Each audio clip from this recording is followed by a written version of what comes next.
Hey friends, Mike Myers here with the Songwriting for Guitar podcast, episode number 57, Megan Barker.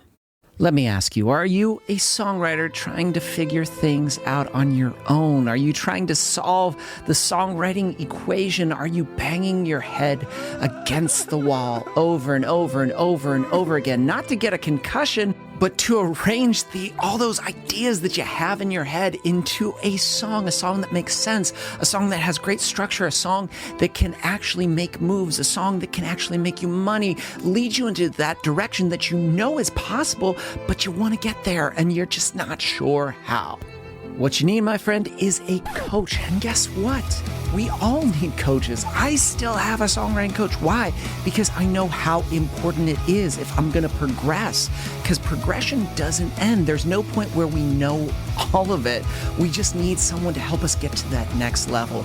And that's probably where you're at right now. You're at those crossroads where you have to decide, are you going to try to do this all on your own, or are you going to learn from others? So what I want you to do is go to songwritingforguitar.com and then click on the coaching and courses section so you can see what we offer and book your first session with either me, Heather Evans. Guess what? We can help you get to the next level because we have done some stuff with songwriting and we can help you along the way. So remember, go to songwritingforguitar.com and then click on the courses and coaching section because you don't have to do this alone. Now, I've known Megan for quite a while. She's an accomplished singer-songwriter. Her parents did music professionally for a living. It's almost like it's in her DNA, in her blood. But she explains her journey of performing at such a young age as a teenager on the Las Vegas Strip, doing cover shows constantly, eventually pivoting and traveling back and forth from Nashville, where she was born, but coming back. What was that like? We're going to dig into all of this. It's such a fascinating story. This is a must listen, especially if you're in that position where you're like, should I be moving to a music city? What should I be doing? How should I be making connections? Megan does it so well, and this is something you're going to learn so much from. So let's jump into it. Episode number 57, Megan Barker.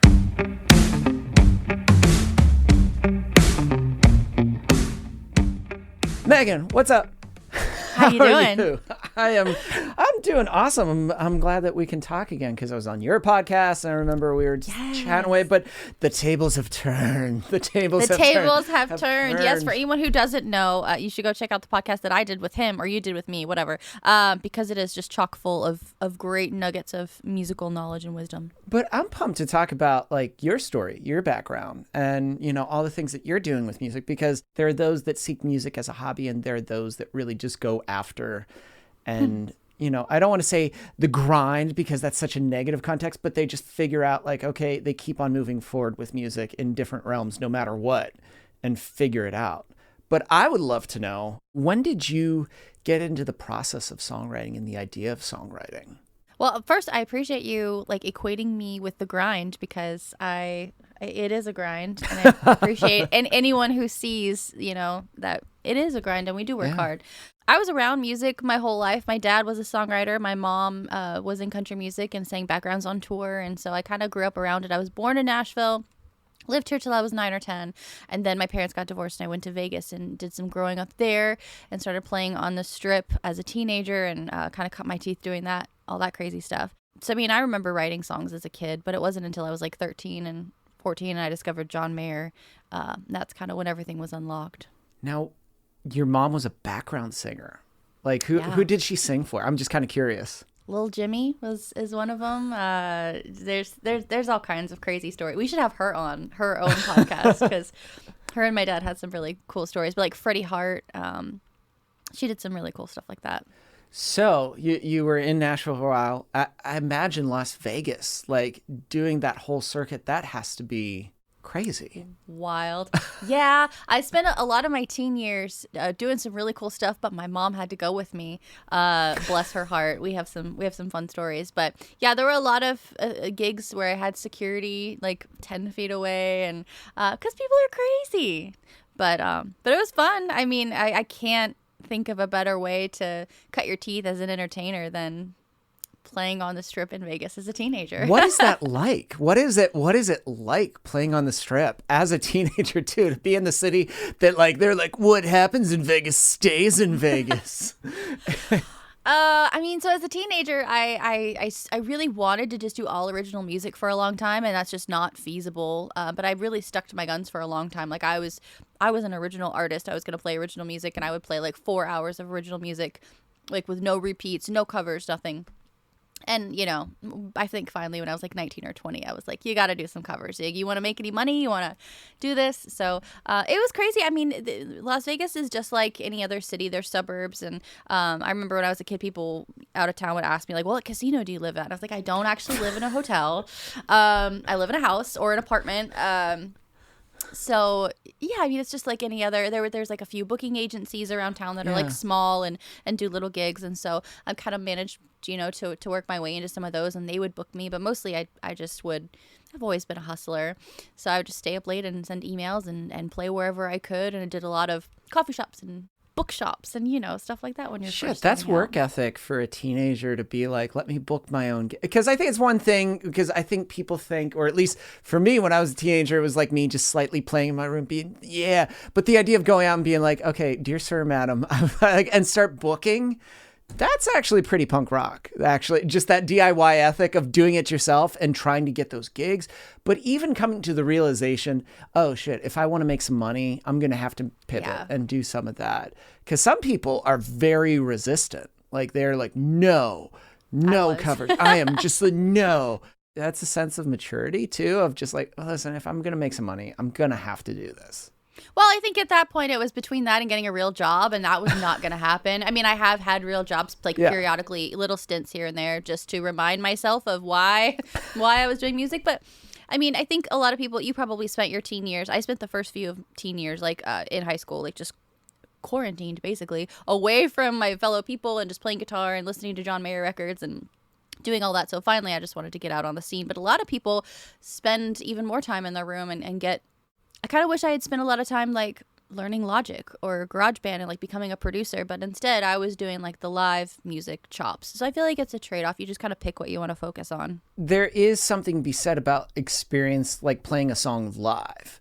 You know, you have the luxury when you're in the studio to just be like, let's just do it again. Right. That was the thing.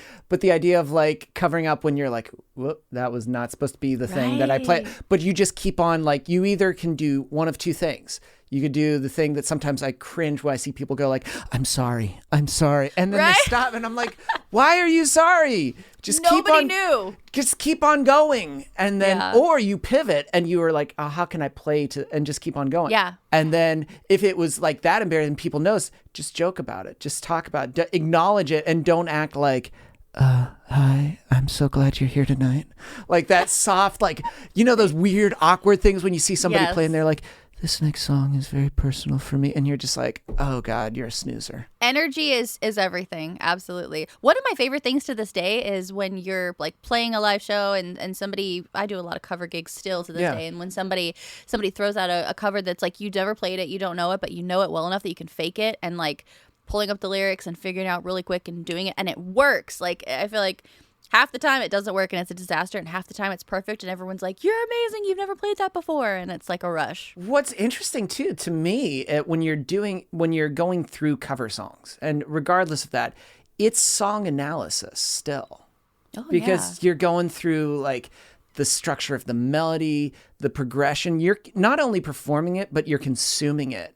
Like, and that flows out into your writing when people are like, I want to write like so-and-so. If you've learned like 12 songs by so-and-so, you're like, oh, yeah, I know what needs to happen to move it in that direction. 100%. Absolutely. So I think it's a lot of good songwriting inspiration too. So absolutely. If anybody watching this thinks you need some songwriting inspiration, go play some cover gigs, because you'll get all kinds of great song ideas, melody ideas, whatever. Now, if somebody's listening to this and they're like, oh, it seems so daunting and it seems so intimidating.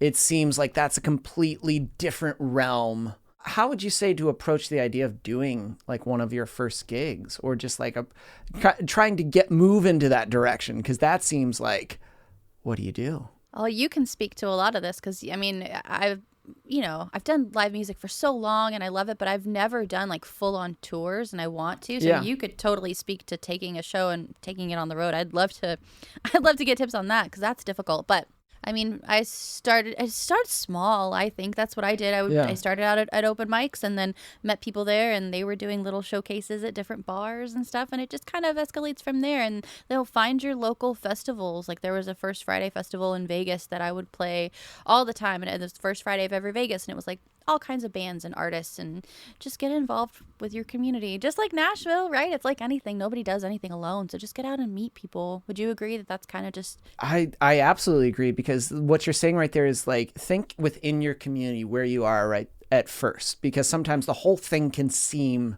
overwhelming and just like, oh God, okay, there's so many. But if let me just start where I am at right now, and I'll just go to a couple events and just network. Sometimes it's like, you can even just go and watch. Just see if it's like some place you would want to be at. Like, don't put that pressure on yourself right away to be like, okay, I've got to do something. But just be like, okay, I vibe with this.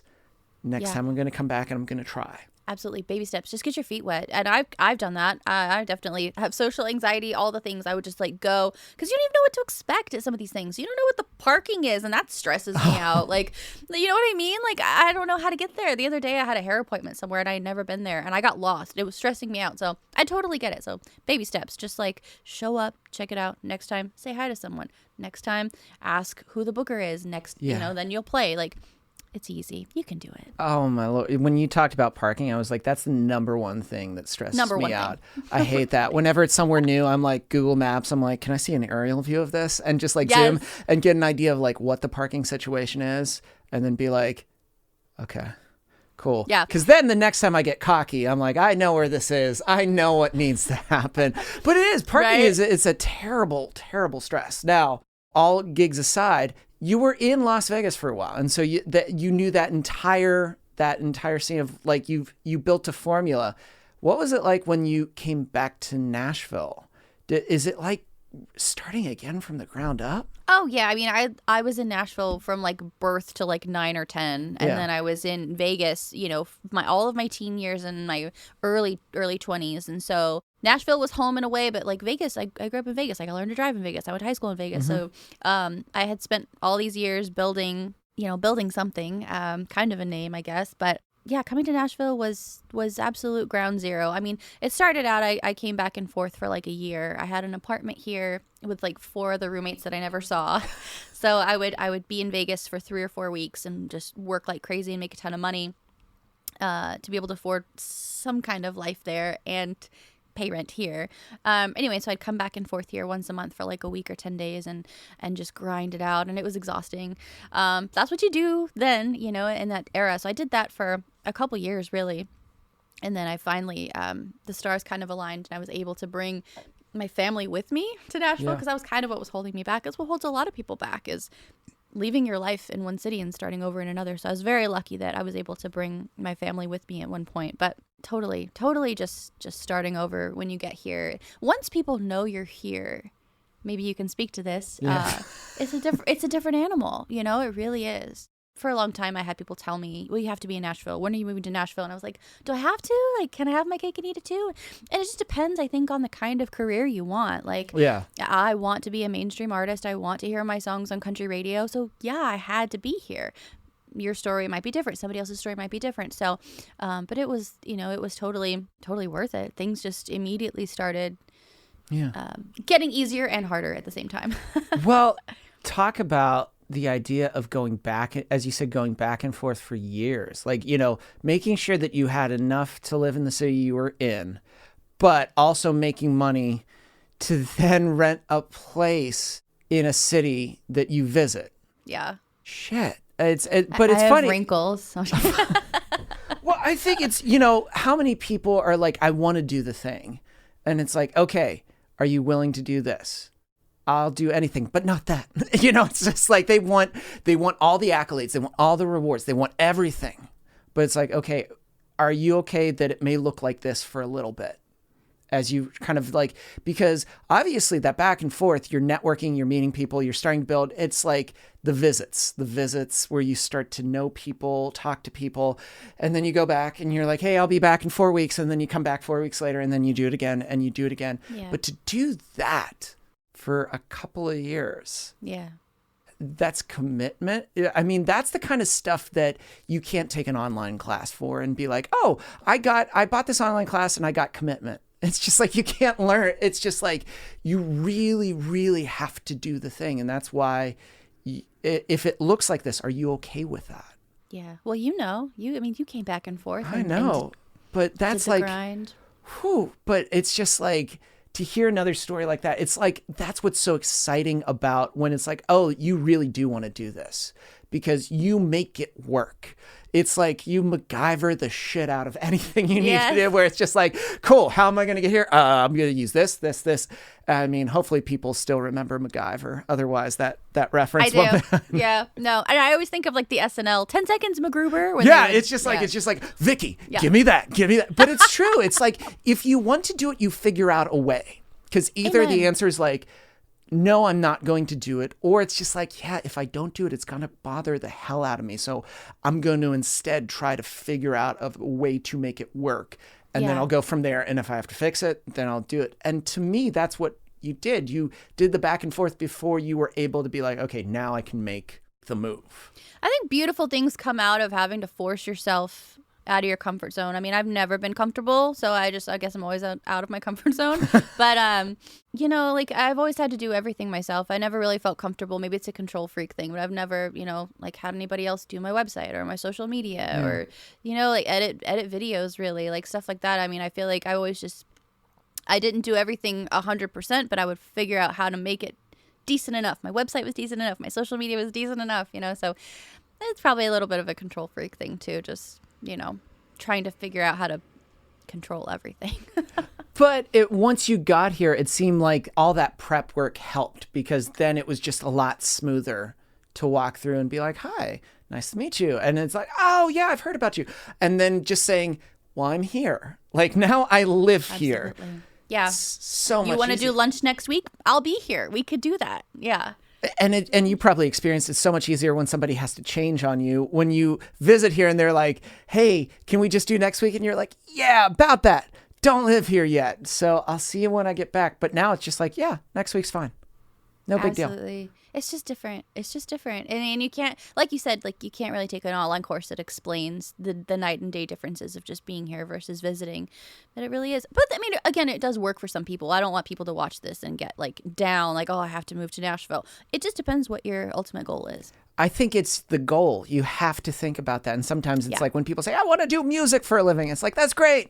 Which part? Because there's so much. Right. But it's like you got specific. And I think that's the beauty of it. Regardless of what you want to do, maybe you need to live in a music city. Maybe you don't. It's just, what do you specifically want to do? And then go to others that are doing it. Like, obviously your parents were both in music. Were they a big influence in getting, especially the performance aspect and the writing element? Yeah. And just to piggyback off what you're saying, I could have made a living in Vegas doing music for the rest of my life.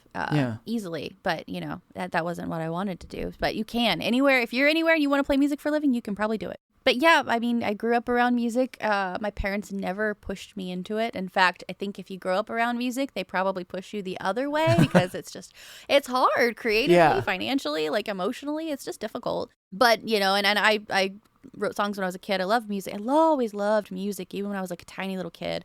I used to ask my dad if I could go to the studio with him, and I would like get a Yoo-hoo and a grilled cheese from the corner gas station and like just sit and watch the musicians. I loved it.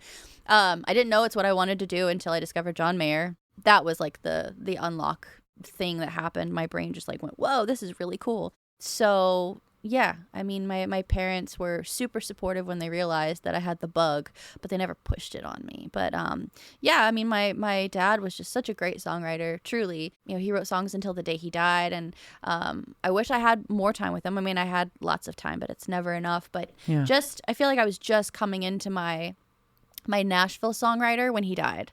Like, I had been writing by myself for so long, and I hadn't even really started co-writing when he died.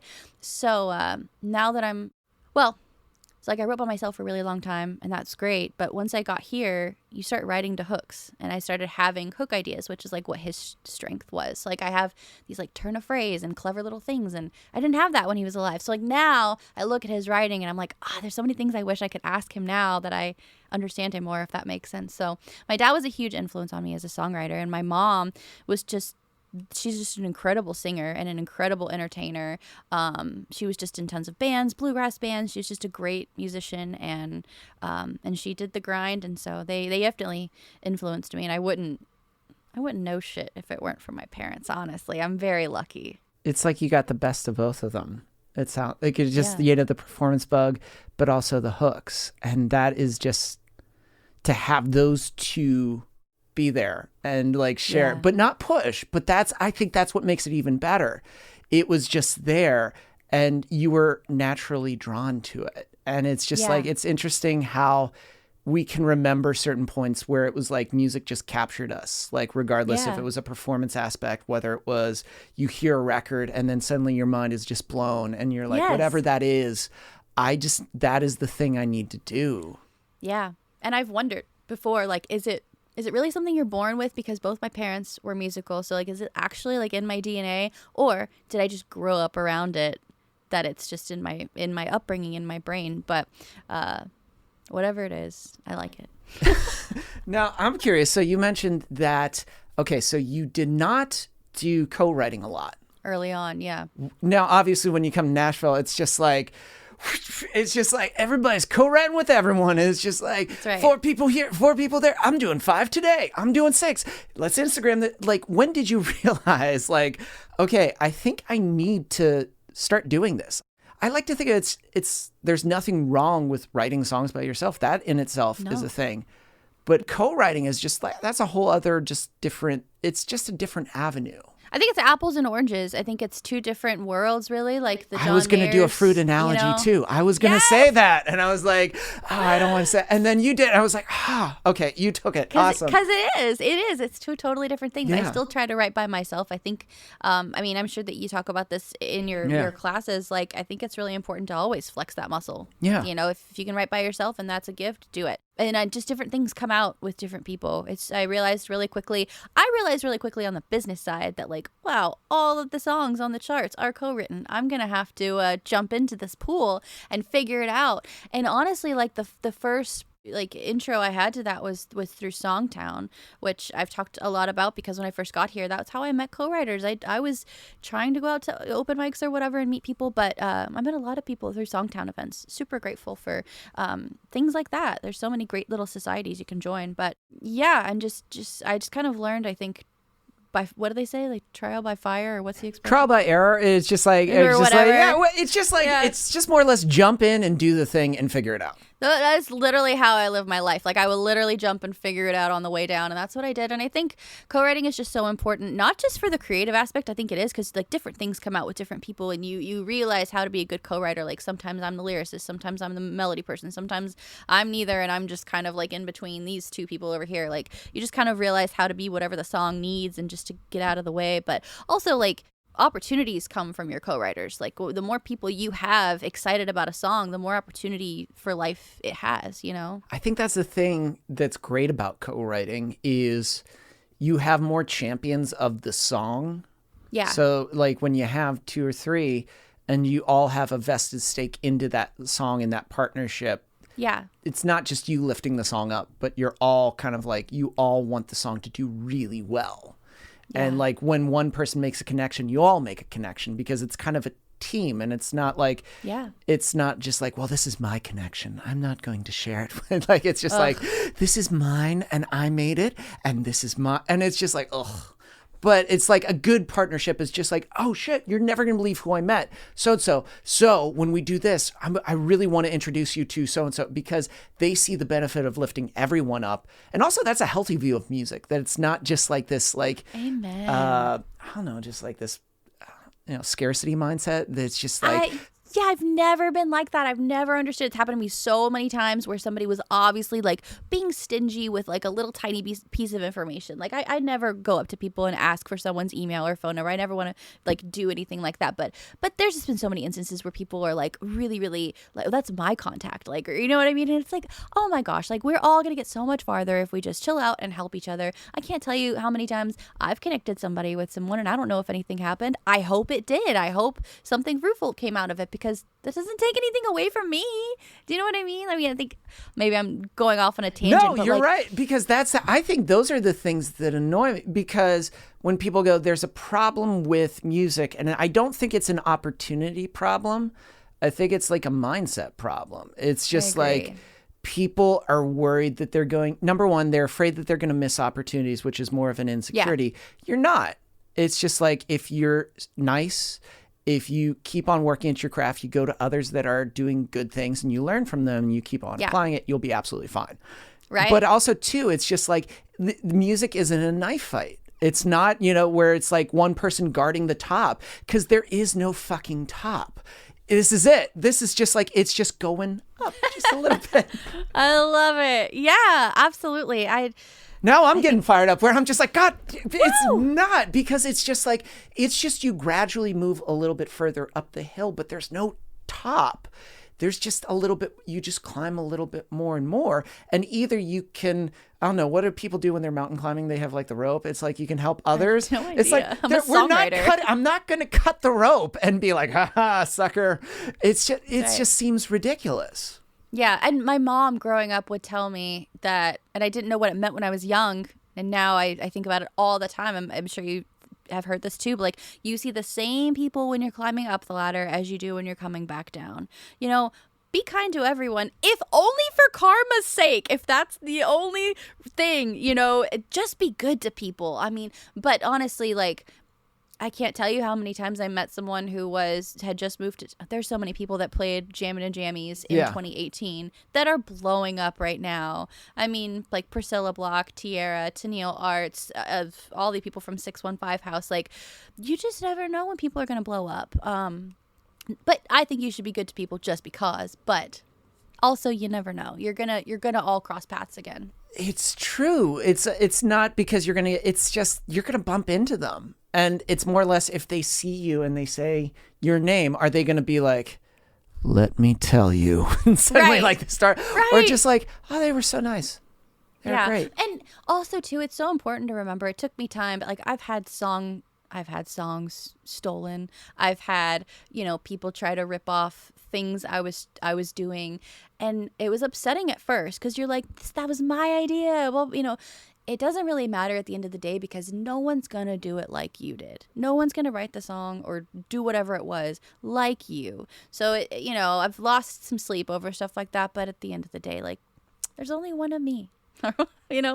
What's meant to be will be. But what I like about that's like another form of maturity. Like before, when you realize like, oh, I should start playing covers, that was a form of just like, I have to pivot a little bit. But that, to me, what you just mentioned is a form of, I don't know, just a confidence in self, but also knowing that you're not limited in ideas. It's not like they stole the last idea from your brain and that's it. That is the last song because then again, that's showing also a little bit of their insecurity, that they're worried that they can't come up with anything, that they are lacking in the idea department, and that is the only song that's going to make it. And plus, if you have a healthy view of music, you realize like one song's one song. You need to have a lot more than just one. You got to have a couple. Exactly. How are they going to back that up? Well, they're going to come to your show and steal from you again. But that's okay, because I am an endless vat of ideas, and it's okay. Now, I'm curious, like, from what you're describing, it's a very healthy mindset. Was there a point when you realized, like you said before, like, I've lost some sleep. What was the pivot eventually where you realize, if I'm going to do this, like, I have to start? Because that's a mindset thing. And to me, that's like, mindsets are like these gradual shifts and these changes. It's tough. I think a lot of it's just growing up. I was having breakfast with someone this morning and talking a little bit about how like the last couple of years, a lot of good has come out of it, because we had time to reflect. Right before COVID, I had a lot going on. I like had a lot of great meetings, and I really thought I was like this close to some cool things, and then nothing. And I remember feeling burnout because I was like writing every day. I was having meetings. I was playing like 6 nights a week just to make ends meet. I was burnout, and I really wasn't enjoying music like I was driving home in dead silence because I was just musicked out. Do you know what I mean? I've done that before where it was like I was burnt and I was just like, I want to listen to nothing because nothing was golden. It's bad. And to a degree, that's normal because you write songs, you play gigs. But I was pretty fried, and I was kind of confused and wondering what it was all about and all this stuff. And then I had a lot of time over COVID to miss it, and miss playing gigs and miss songwriting. Although I did tons of writing over COVID. But anyway, my point was I think I was sitting in a lot of meetings smelling desperate. I really do. And they could just smell it on me, like how bad I wanted to sign a piece of paper. And now, like, I don't have a publishing deal. I don't have a record deal, and I still want those things, and I'm pursuing it. But it's more of like maturity, or maybe I don't know. It's just like the law of attraction kind of thing. I was like, it's great things are happening, and when the right opportunity comes, it's going to be great. But I think I was just really burnt out. The long story long, and just having a couple years of missing it really helped me put things in perspective of like, okay, you don't have to do this. You don't have to do music. And I never wanted to quit or anything, but it was like, it's a gift. I'm blessed to be able to live in this city and do music every day and have these opportunities. And I just tried to start slowly looking at things from a more positive angle because I was kind of feeling a little grumpy right before COVID, I was tired. Well, I think it's also, it allowed you to kind of like stop because you needed also that period to just, I think when people think music, the grind, it's like, yes, but there are points where it's also you have to take care of yourself because if, music's a long-term thing, and if this is going to be a continuous thing, you better, make sure that you're pacing yourself and you're being like, hey, can you keep up with this pace? If you had to do it for the next, let's say next 3 years, Are you okay with that? If the answer is no, what needs to change? Is it something in your schedule, or is it just like we need to rethink things, and that's okay? But, I've definitely burned myself out where I was just like, I just want silence now on this drive. And I think when you say the grind to people, some people don't really understand what that means, So I feel like we should make a chart of like everything that you have to consider every day when you're chasing music as an artist, as a songwriter, like whatever. But like, the people that you're writing with, like, are you good at writing with them? Do they have connections? Like, have you been following up with the people you met with? Did you send them the right songs? Are these demos good enough? Wow, I don't have enough money for demos next month. How am I going to pay my rent? When's the last time I fed my cat? Like, do you know what I mean? Like, it's just like a lot. I think that's what the grind means. I was just thinking, like, what is the grind? It just means you're burning the candle. There's so many moving elements of music. It's not just one thing. There's so many different parts and aspects. It's like you have a small business. That is literally what music is, especially when you're making money from this. You have to treat it like a business. And I don't mean in the cold-hearted sense. It's just like you have to be just as responsible as you would be if you had a little tiny shop that people were coming into, because when you're doing that, that matters, regardless if you're writing songs and you're selling them, if you're doing productions, or if you're regardless of what it is a small business. So that means keeping it organized and whatever that means. If you're a planner, write it down. I mean, good Lord, write it down. You wouldn't do that if you wouldn't do your bookkeeping in your small business being like, you made, I got it in my head. Hold on. You wouldn't do that, but it's like, so write it down. Write it down for yourself. If you've got meetings, write them down. Write them down, because guess what? You'll remember them. You'll show up. You'll be early to them. And they'll be like, oh, so you don't have to worry. You got to wow them because you showed up like 5 minutes early, and they were like, oh, I appreciate that. You were punctual. Because I realized that was another thing. When I realized my time was valuable, I was conscious of everyone else's time. And suddenly it was like, oh, and the more I did that, the more I got people being like, thank you.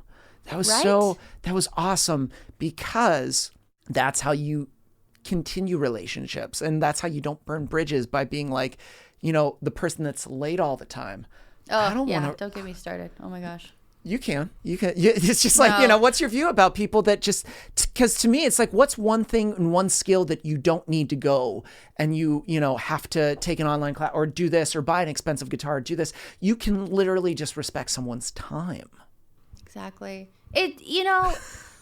It's like you said, it's respecting your own time. And at a certain point when people move here, I think they realize after a couple years of writing 3 times a day or whatever it is, all these crazy things that we do when we first get here, and you start realizing that your time is valuable and you have to pick and choose because it's a small business. You have to pick and choose what you're going to put your energy and efforts into. And then you realize, oh, this person is taking time out of their day to have lunch with me or to have me pencil me in their office, and like I can see on their calendar that they have a lot of people, so they must like me, they must want to hear what I have to say. I'm gonna take advantage of the opportunity and respect their time, and it's just about respect.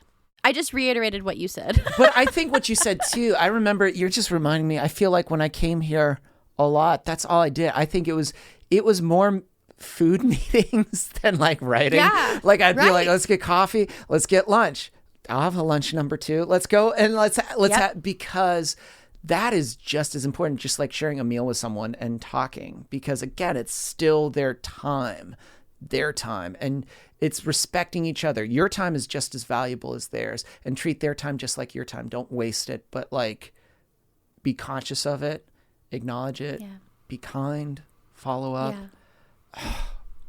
I love all this. So now as things are picking up in the world, I think the world's opening up. I say that sometimes because I'm like, it's open. Knock on wood. So as things are opening up, what are your plans as you're moving forward? Because you've got so many good goals and you have a podcast, you do live gigs. Like, how are you starting to propel into like this next season? Oh gosh, it's a whirlwind. I had a live show before COVID called Jammin and Jammies. It's a live show that happens every week with hit songwriters and rising artists in pajamas. We brought it back for a minute last year, and then Delta smacked us in the face. So we shut down for a few months again because our venue shut down, and then they closed permanently. So we were working on some other things last year, and we're just trying some new things. So we're trying to bring Jammin and Jammies back. Circle back to me on that. I should have some information soon.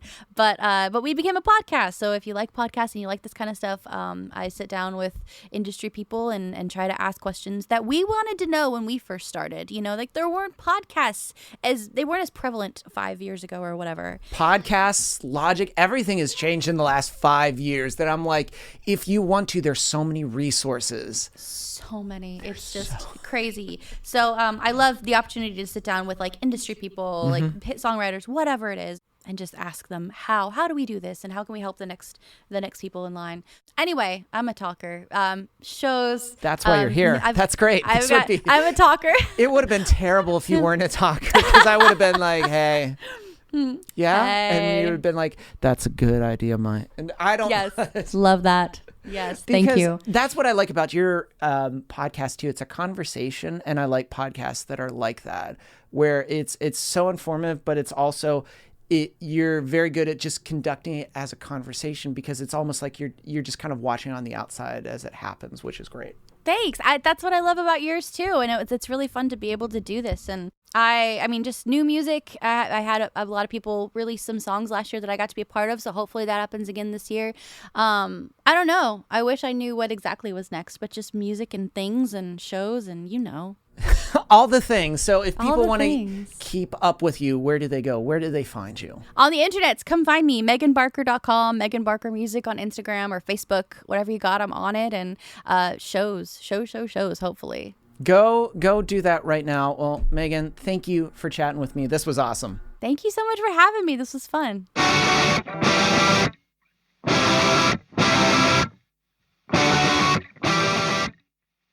That does it for this week's episode. It was edited and produced by Chris Fafalius. I'm Mike Myers. Thanks for listening.